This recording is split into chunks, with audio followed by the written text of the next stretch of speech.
What's up, everybody? Welcome back to the Championliving podcast, the only podcast crossing the lines between the sport of rodeo and fitness. Today's episode is brought to you by HOOEY.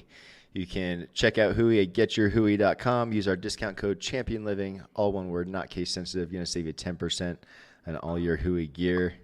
Speaking of HOOEY, dude, spring line, have you guys seen it? The new legs? I was on their website the other day. There is some. I'm like a sucker for hats, right? Like Me you go in too. my closet, I have boots and I have caps. That's it. You know, it's just like just lining everywhere. I'm a sucker for hats, and they've got some. Their stuff is just. There is so much. It's hard for me to choose. It is not. That's hard the for me big to- problem. Yeah. It is not hard for me to fill a $500 cart with nothing but caps. Mhm. You know, Oh, like yeah. easy. Like I just Yeah, want easy. to. I want one of all of them. That one. That one. Well, that one, and that and one, then that like one. you try to narrow it down. It's like, okay, it's like I'm only gonna get the ones I absolutely love, and there's still like 4 or 5. And it's Yeah, like, that's okay. exactly right. Like, do I really need 4 or Okay, 5 this more is- hats? Yes, I do. Yeah. I go in Yeah. phases where I wear one, like one fits really good, I like it, and I wear the fire out of it. I'll wear it every day. Mhm. And it's been the bullfighters only with me, and and it's I can't wear it now. The bullfighters only is brown because of the sweat stains that have Dude. gone through it, because I've been wearing it in Pro the gym tip. and stuff. So Pro tip, Yeah. put that thing in the dishwasher and put Really? it on. Yes, put it in the top rack of the dishwasher. Yep. Put it on like no heated dry or anything Yeah. like that. Just Yeah. a quick wash. Yeah. Dude, they come out brand new. Because I do. Okay. I imagine we're all pretty hard on Do you hats. put them in like do you put them in the cap like saver thing? I or don't you have a just put the hat in saver. there? I just put them in there, Okay. and I haven't had it affect the shape of them or anything like that. Oh. I do put it on gentle wash have and to try everything, but Yeah. it works really, really well. I don't even put soap on them. I just put them in there and let them run the quick course, but it works awesome. And I know we're probably all hard on hats, and I'm the same, but my deal is I'll start breaking out all over my forehead if I wear one long enough, because I'm working out on it, especially summertime. Especially the or, summer ones. yeah, hunting, scouting, whatever, rodeo schools, like I'm sweating, and then I love the hat, so I want to wear it in everything I do. And then eventually I'm like, why is my forehead looking like this? And I'm like, ooh, I look at the hat band and it's like black. I'm like, no, that's a problem. So yeah, That's I've the just been problem. putting them in there, and it works like awesome. And in all the Habitat hats are money, because you can wash all of those out. They're totally different. Well, like this one's got that What's it called? fabric It's- too. The yeah, the Odessa fabric. fabric. Yeah. Yeah, there's a few of the not Odessa ones that have it as well. And like, so your sweat stains and stuff, even though they still have them in the sweatband, like they don't show up on the outside, which is Yeah, always my that's- biggest thing, because like you sweat in one time and it's just showing up on the outside. These Odessa fabric ones, the sweat doesn't show through. Yeah, that's what I need. I need to filter my car to only Odessa fabric. Yeah. Just because I sweat so much in them suckers. And, We need to petition Joey to only like exclusively do Odessa. Yeah, I want him and to get. Go ahead, Logan. sometimes I put my a lot of times when I'm working out, I end up just putting my hat on backwards, and it's not because I want to be a bro. It's because if I put it on backwards, I don't get anywhere You near don't the sweat sweat as much, stains on yeah. it. You know, so I'm just like let the plastic snaps take all the sweat, and then it's just dripping down my face instead of that sweatband absorbing it all. Anyway, yeah. So Yeah. The struggle's real. yeah, for sure. It is. Things you didn't know you didn't know. You're welcome. You're welcome.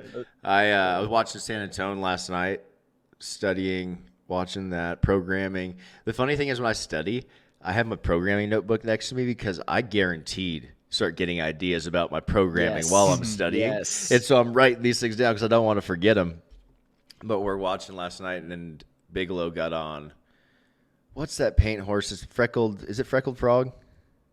The paint horse has been around maybe there's a forever. Freckled- Super good hopper. Yeah. He's like yeah, 86 or 87. Like, made a great ride on her, but he kicked it off, and I was pumped because he's been training pretty hard since NFR, but just had a kid, so brand new dad. They've been trying to get their routine.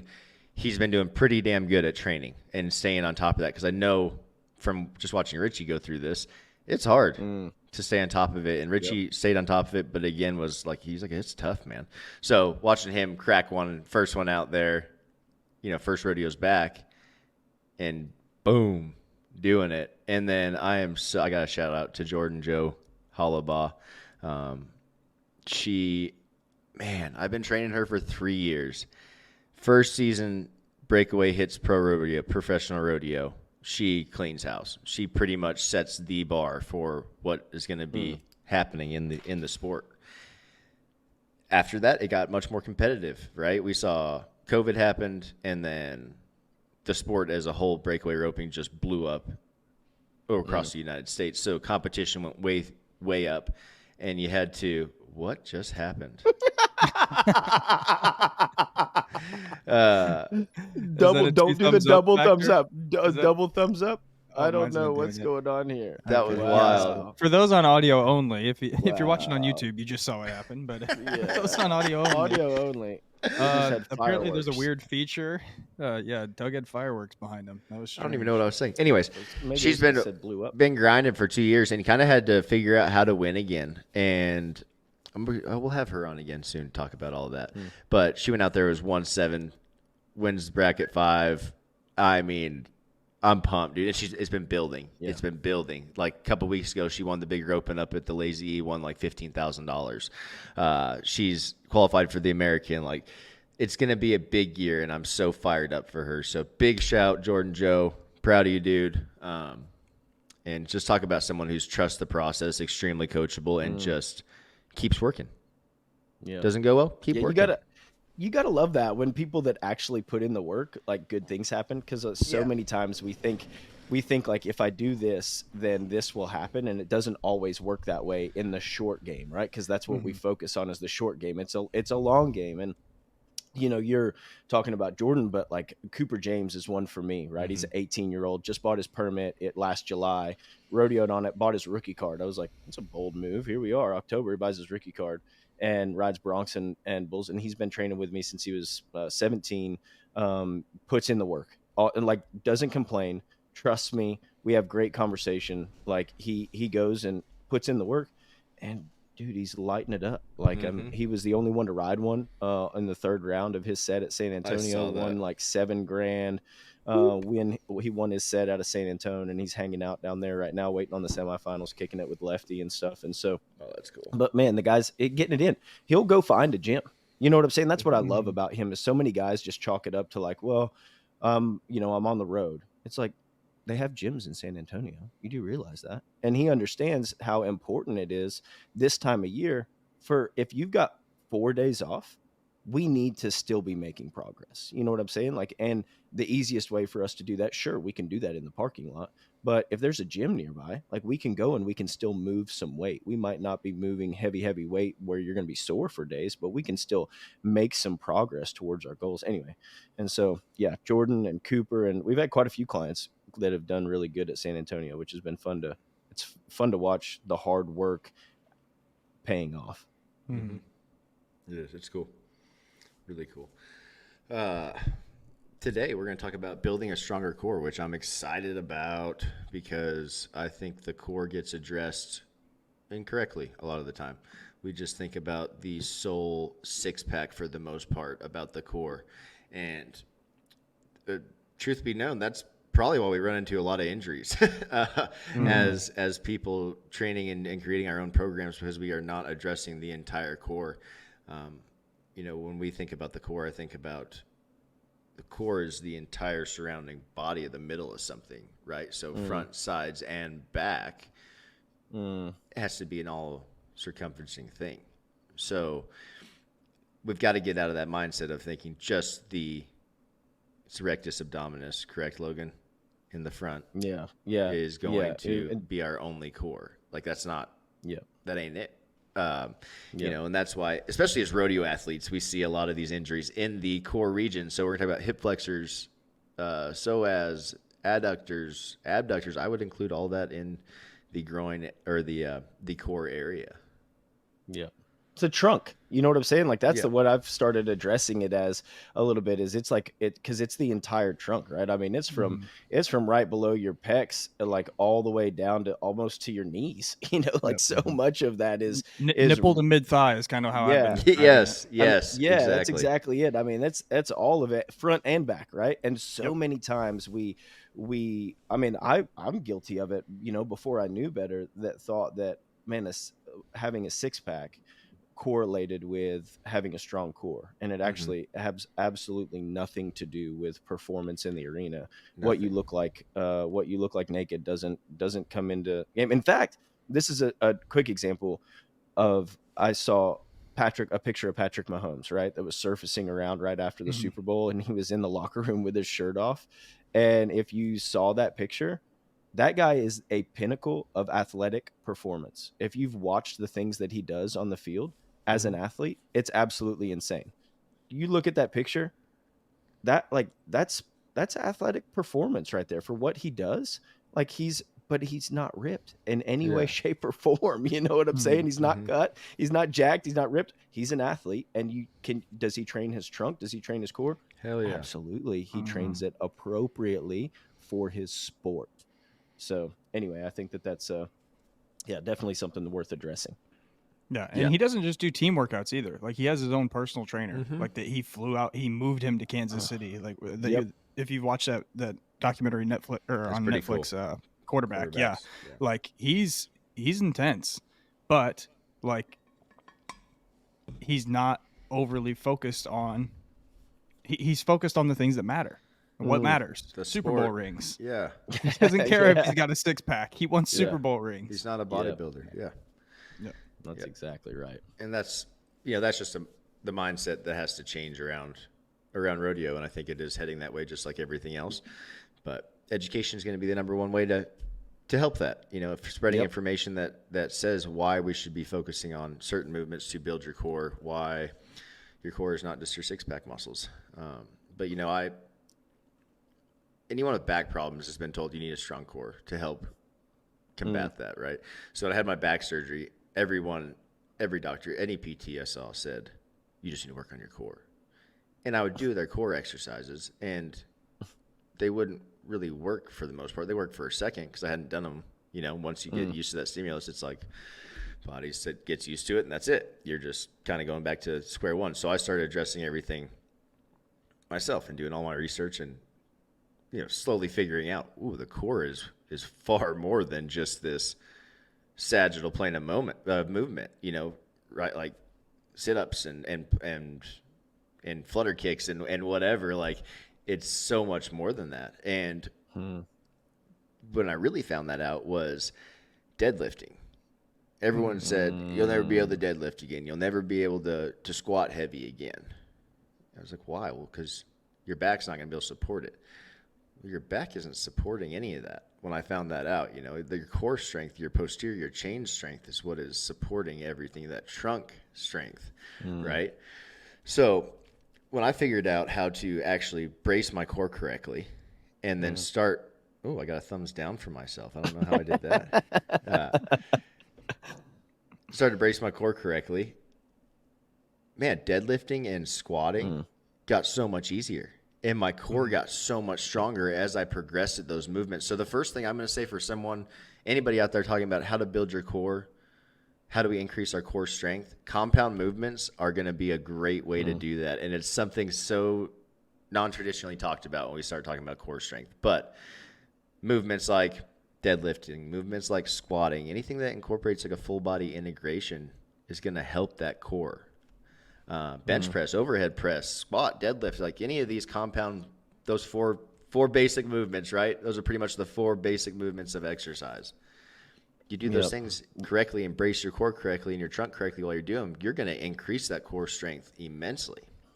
Yeah, you're exactly right. And I love the structural compound exercises, like structural meaning that we load the spine, right? So whether it's a back squat or a front squat or something like that, where the spine is loaded and you really have to brace. We just had this conversation, I think yesterday or 2 days ago. I called Doug and told Doug that I was, I had front squats in my program, and I was like, man, I like they suck. And even Matt was like, do they suck or do you suck at them? And I was like, also part of it. Well, I probably suck at them.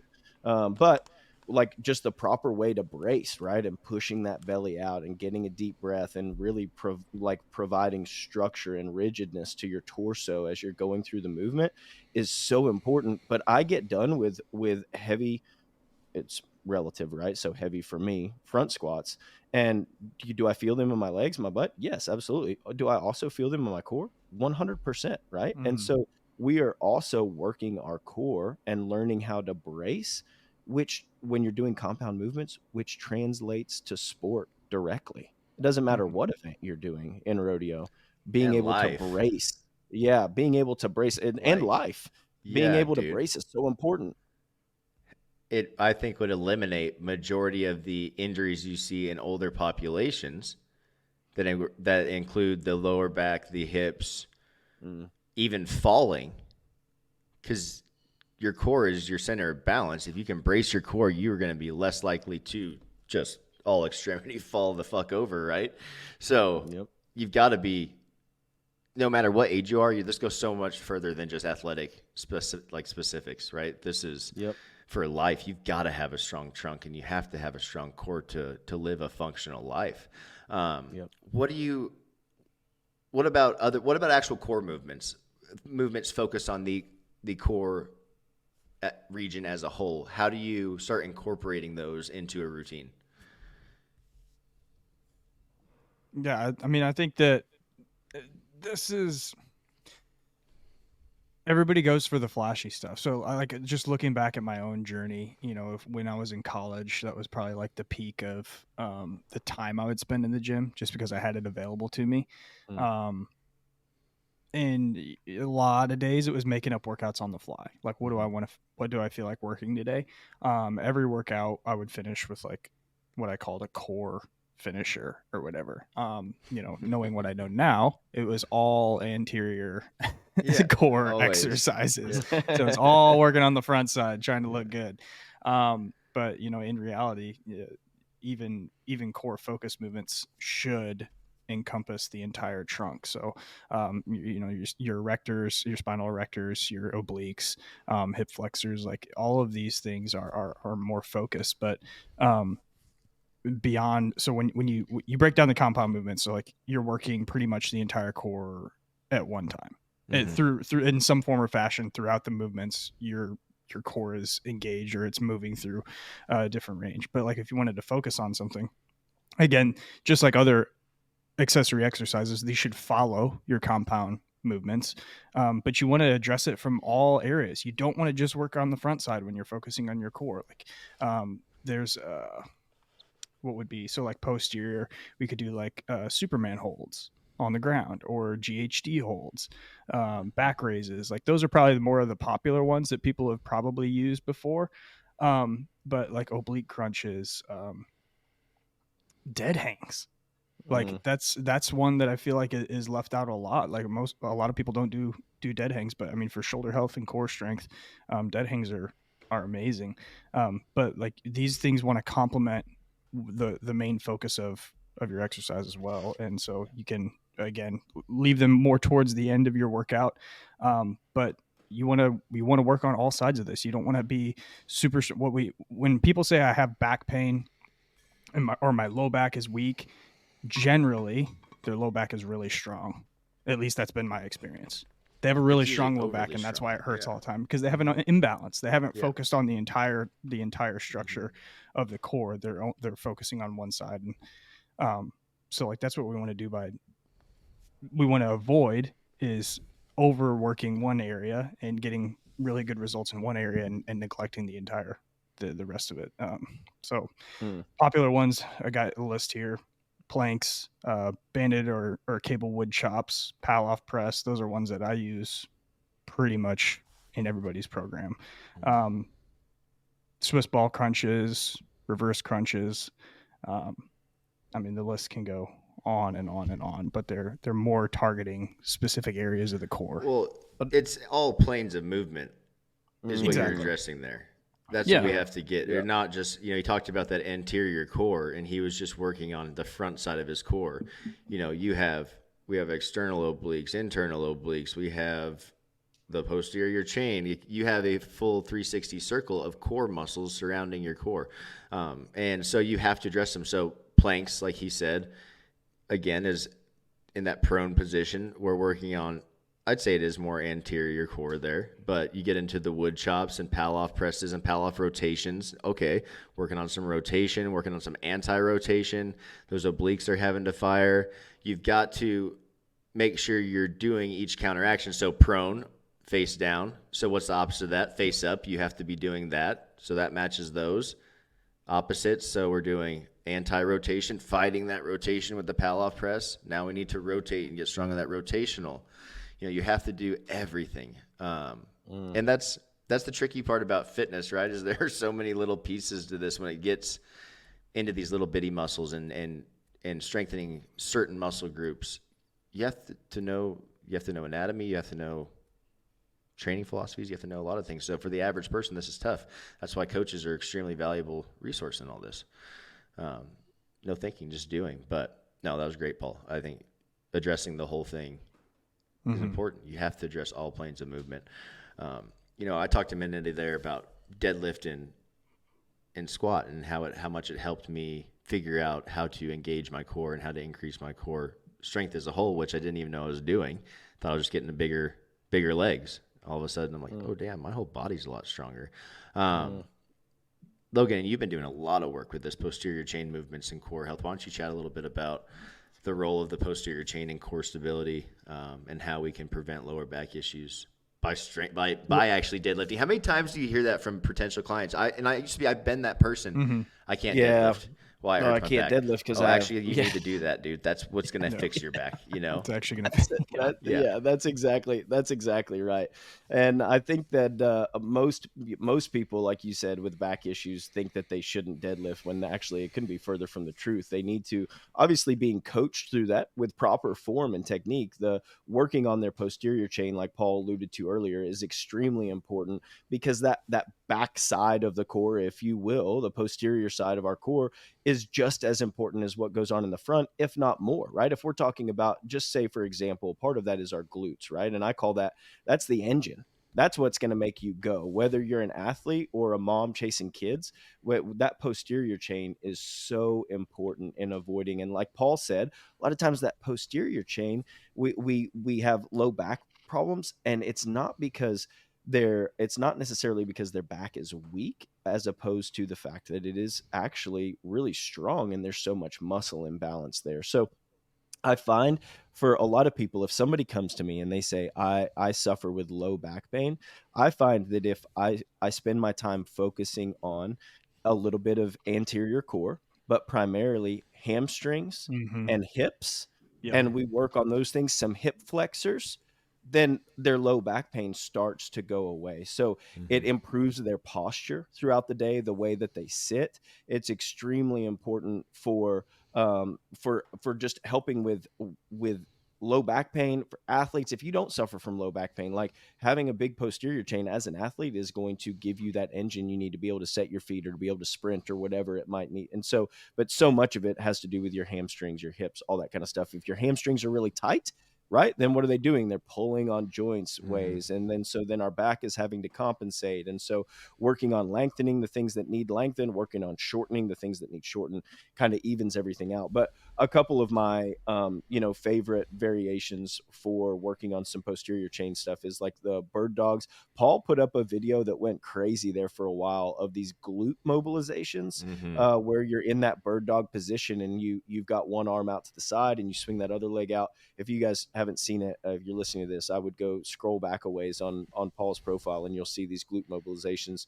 They are fantastic exercises, or an exercise for your posterior chain. Hip bridges, glute bridges, posterior bridges. There's all kinds of names for them. But I think we've got quite a few videos up on YouTube now that actually there's definitely a glute mobilization one there. Yeah, there's glute mobilization there. I think there's a posterior bridge there, and it's a coach, one of our coaches, like actually walking you through the movement. Bird dogs isn't so there. You can go check out our YouTube channel and look at those, but those are great. And then of course all your your deadlift variations, whether it's a Romanian deadlift, whether it's a regular traditional deadlift, a sumo, like all those deadlift variations are going to be really helpful for building that big posterior chain. Couldn't agree more, man. I love bird dogs as well because they work on those oblique slings. We didn't talk about that, but oblique slings are what connect contralateral parts of the body. So right arm, left leg, those work together a lot of times when we're sprinting, running, doing things like that. Man, especially in rough stock events, those oblique slings are essential for success. And I guarantee that guys are not training those. So if you don't know what oblique slings are, if you don't know other exercises besides a bird dog, go look up. Google's full of them. Our YouTube page is full of them. Or swing by and get a free consult. Go to championlivingfitness.com website. Athlete sign up form. It's free. You get to ask all the questions you want. We get you all the answers that we can provide, and get you paired up with the right coach that's going to help you reach your goals. So check it out, guys. We have lots of opportunity. Also, Champion Living Fitness app. We have so much cool stuff going on there. I'm so pumped for this year. I'm so fired up. But all kinds of plans been dropping on there. We pretty much have every single event in Rodeo on the app with the specific workouts. So whether you're a timed event rough stock rider or just your mom or dad wanting to look good and feel good, we've got a plan on there for you guys. Go ahead and check out.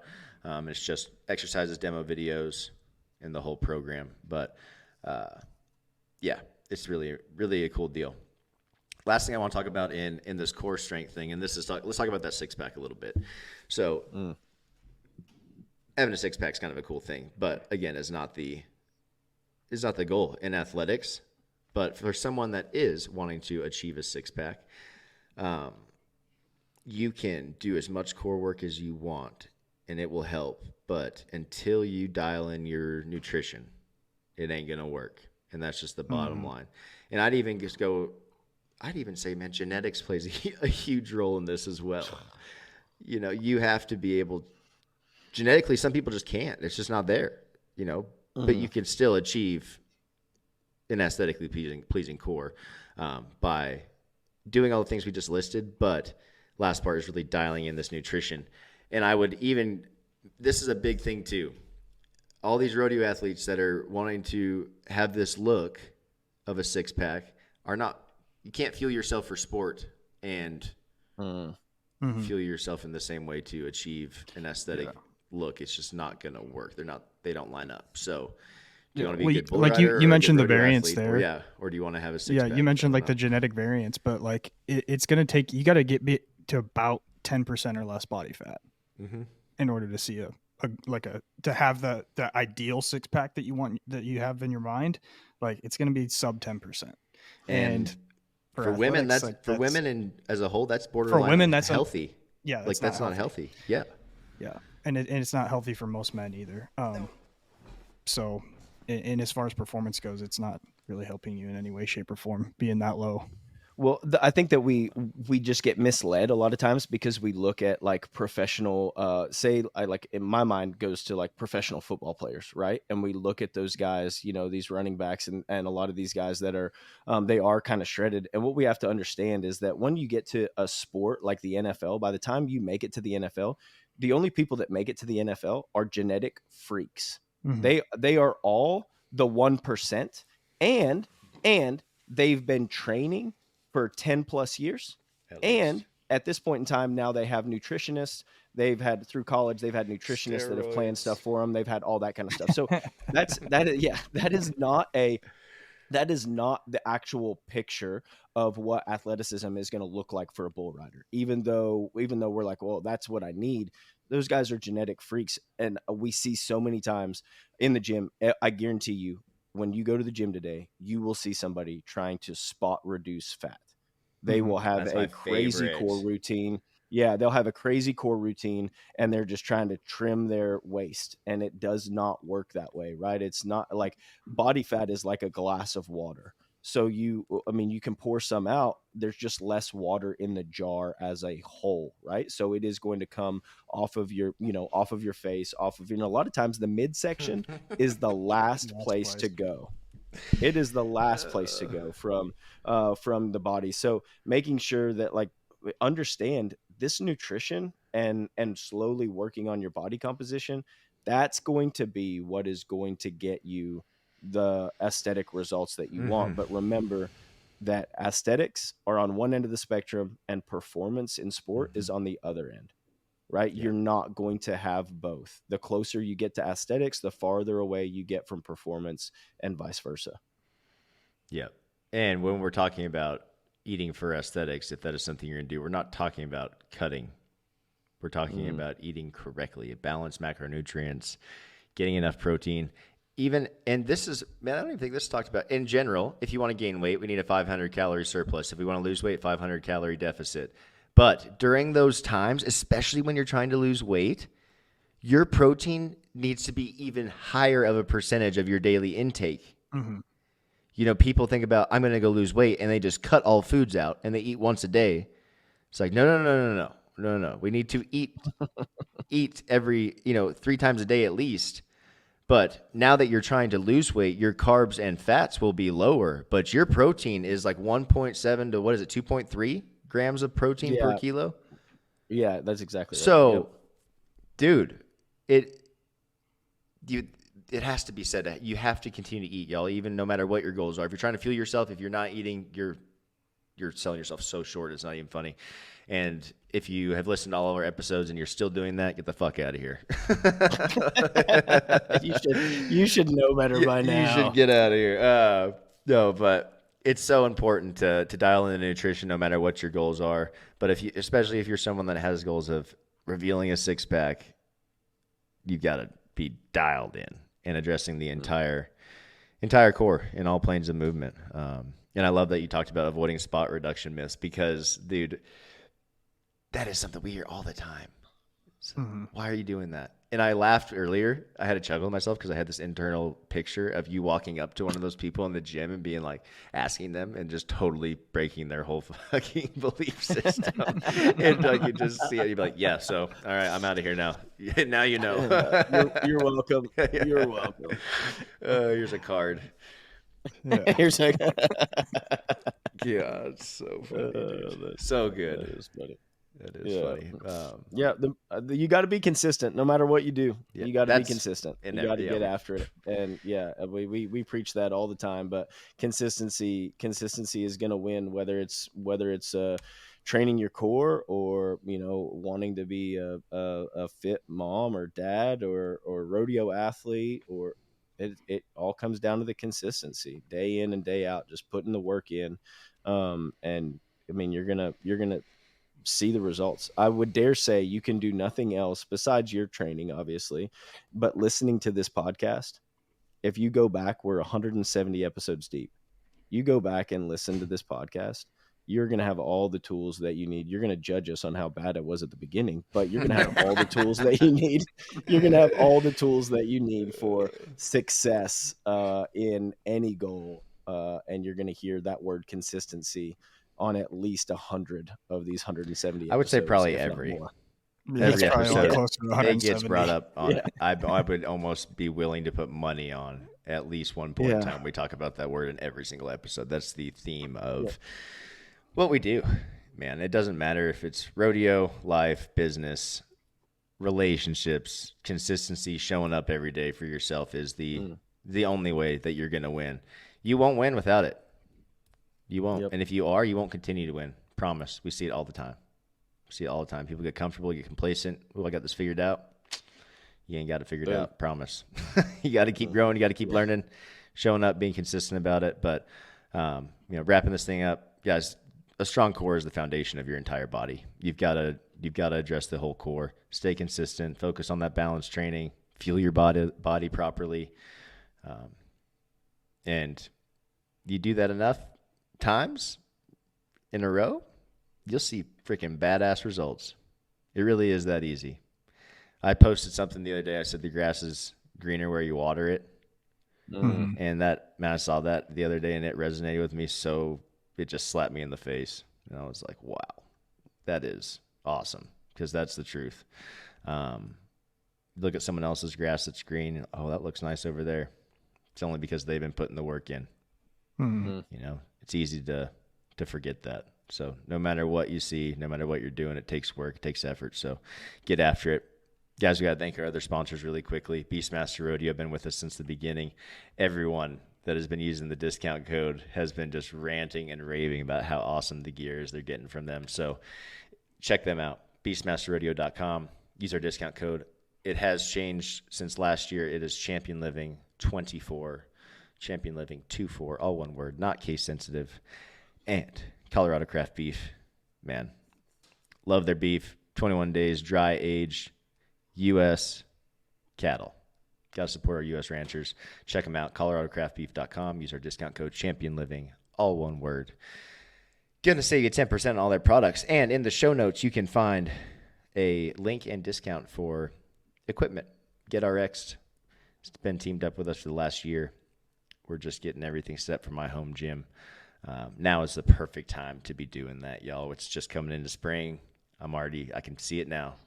No shirt, working out outside. Oh, it's going to be beautiful.